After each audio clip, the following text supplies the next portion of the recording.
Assalamualaikum warahmatullahi wabarakatuh. Pada pertemuan keempat dari mata kuliah pengantar demografi, kita akan mempelajari mengenai persebaran dan piramida penduduk. Dua bahasan utama yang akan kita pelajari dalam pertemuan hari ini adalah persebaran penduduk dan piramida penduduk. Persebaran penduduk kita akan mempelajari mengenai konsep, kegunaan, kemudian rasio kepadatan penduduk atau density population, serta distribusi penduduk. Dan pada bahasan kedua, piramida penduduk, kita akan mempelajari bagaimana konsepnya, ragam piramida penduduk, faktor yang mempengaruhi bentuk piramida, kaitan antara piramida dan transisi demografi, serta piramida penduduk di Indonesia. 1. Persebaran penduduk. Secara konsep, persebaran penduduk atau disebut juga distribusi penduduk menurut tempat tinggal dapat dibagi menjadi geografis, yaitu menurut pulau, kepulauan, atau benua. Kemudian juga bisa dibagi menurut administratif, yaitu menjadi provinsi, kabupaten atau kota, kecamatan, desa atau kelurahan. Dan juga menurut klasifikasi tempat tinggal, apakah tinggal di wilayah perkotaan atau perdesaan, serta juga dapat dibagi secara politis, yaitu menurut negara. Secara geografis, penduduk Indonesia tersebar di beberapa pulau besar dan pulau-pulau atau kepulauan. Secara administratif, penduduk Indonesia tersebar di 34 provinsi yang mempunyai lebih dari 511 kabupaten kota. Saat ini, jumlah kabupaten kota secara administratif yang terdaftar di Indonesia adalah sebanyak 514 kabupaten kota. Secara politis, persebaran penduduk terdiri dari negara-negara yang berdaulat, seperti negara-negara di Asia, yaitu Malaysia, Filipina, Jepang, India, dan sebagainya. Negara-negara di Eropa seperti Belanda, Inggris, dan Perancis. Secara klasifikasi tempat tinggal, persebaran penduduk dibagi menjadi dua, yaitu daerah perkotaan dan daerah perdesaan. Daerah perkotaan adalah wilayah administratif setingkat desa atau kelurahan yang memenuhi persyaratan tertentu. Sedangkan daerah perdesaan adalah wilayah administratif setingkat desa atau kelurahan yang belum memenuhi persyaratan tertentu. Apa itu persyaratan tertentu?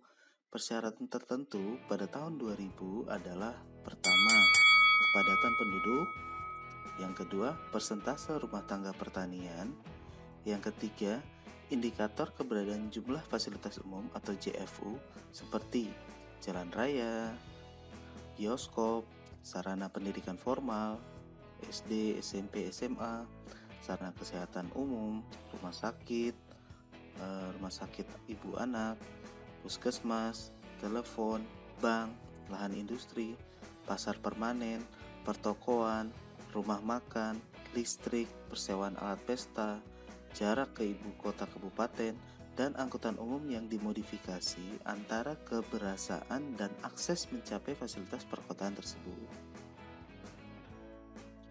Menurut Undang-Undang Nomor 22 Tahun 1999 tentang Pemerintahan Daerah, Bab 1 Pasal 1 dijelaskan bahwa 1.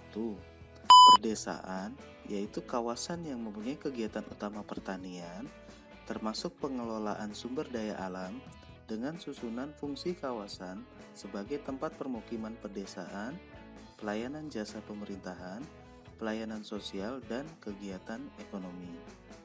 Yang kedua, perkotaan adalah kawasan yang mempunyai kegiatan utama bukan pertanian, dengan susunan fungsi kawasan sebagai tempat permukiman perkotaan, pemusatan, dan distribusi pelayanan jasa pemerintahan, pelayanan sosial, serta kegiatan ekonomi. Kegunaan dari persebaran penduduk adalah pertama, mendapatkan informasi tentang kepadatan penduduk.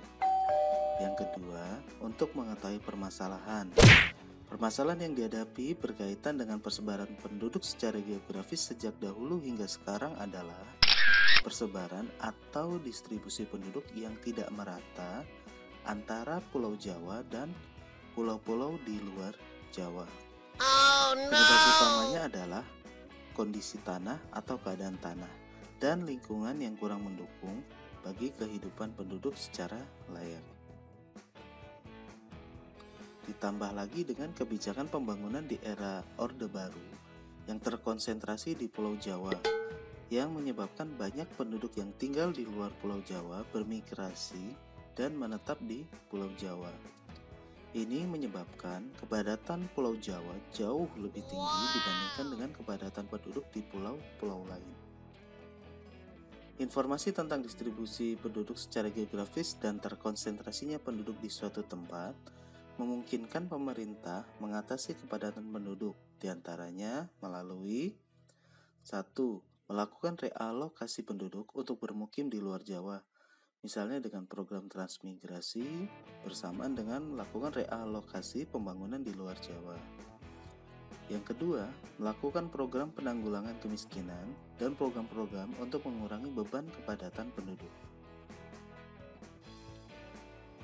Indikator persebaran penduduk, kepadatan penduduk, berkaitan dengan daya dukung atau carrying capacity suatu wilayah.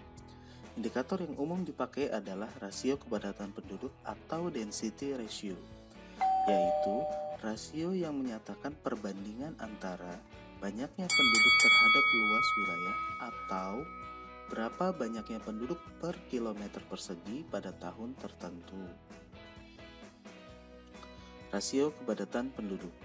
Rasio kepadatan penduduk jika kita tuliskan dalam formula adalah sama dengan jumlah penduduk dibagi dengan luas wilayah dalam kilometer persegi.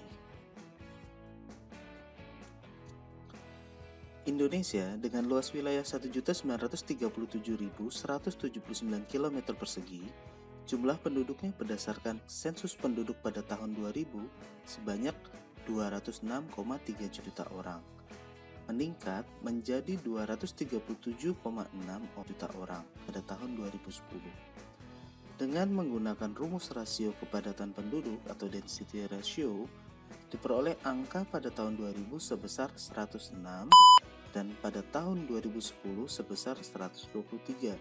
Artinya, tiap kilometer persegi wilayah Indonesia pada tahun 2000 dihuni oleh 106 orang penduduk, yang meningkat menjadi 123 orang penduduk pada tahun 2010. Bila dibandingkan dengan kepadatan penduduk menurut pulau atau provinsi, kepadatan nasional masih lebih rendah dibandingkan Pulau Jawa, yaitu 951 pada tahun 2000. Kepadatan penduduk DKI Jakarta. DKI Jakarta merupakan provinsi terpadat di Indonesia, yaitu dengan jumlah penduduk pada tahun 2010 sebesar 9.607.787 jiwa dan luas hanya 662,33 km persegi, maka kepadatan penduduknya sebesar 14.506 orang per kilometer persegi, di mana tadi untuk nasionalnya hanya 123 orang per kilometer persegi. Ternyata jauh sekali ya. Nah, di wilayah DKI terdapat kecamatan atau kelurahan dengan kepadatan penduduk di atas 15.000 orang per kilometer persegi. Wilayah padat ini tentunya memerlukan perhatian pemerintah sehubungan dengan kelayakan dan martabat hidup penduduknya. Jadi akibat dari kepadatan penduduk apa? Kalau misalnya kita perhatikan atau kita berkunjung ke wilayah-wilayah Jakarta dengan padatnya pemukiman, tentunya rumah yang kecil sudah terasa luas kalau kita datang ke Jakarta. Tapi di luar Jakarta, misalnya di wilayah lainnya atau di luar Pulau Jawa, rumah yang luas itu menjadi hal yang biasa, tapi dianggap kecil. Sedangkan di Jakarta rumah kecil itu sudah dianggap mewah. Itu akibat karena kurangnya lahan, tapi jumlah penduduknya sangat padat. Kalau kita lihat data, hasil proyeksi penduduk Indonesia tahun 2000 sampai 2025, estimasi penduduk menurut provinsi tahun 2000-2025 dapat kita lihat sebagai berikut.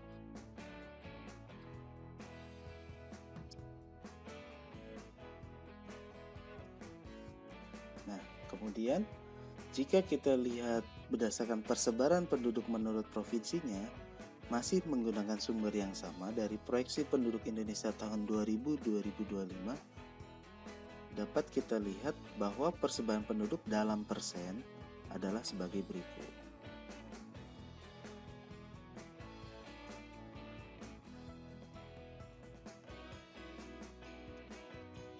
Pemanfaatan lainnya, kepadatan penduduk di wilayah Jabodetabek. Kita perhatikan luas Indonesia berdasarkan informasi dari Ditjen Pemerintahan Umum Kemendagri pada bulan Mei 2010 sebesar 1.910.931,32 km persegi dengan kepadatan penduduk sebesar 124. Jika kita bandingkan dengan Jabodetabek hanya 4.343.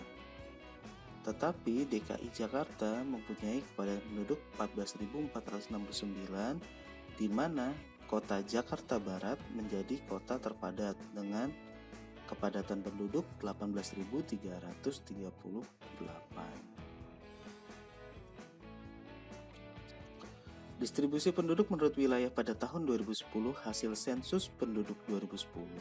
Jika kita perhatikan gambar di sebelah kiri, Pulau Jawa hanya sebesar 7% dari keseluruhan luas wilayah di Indonesia.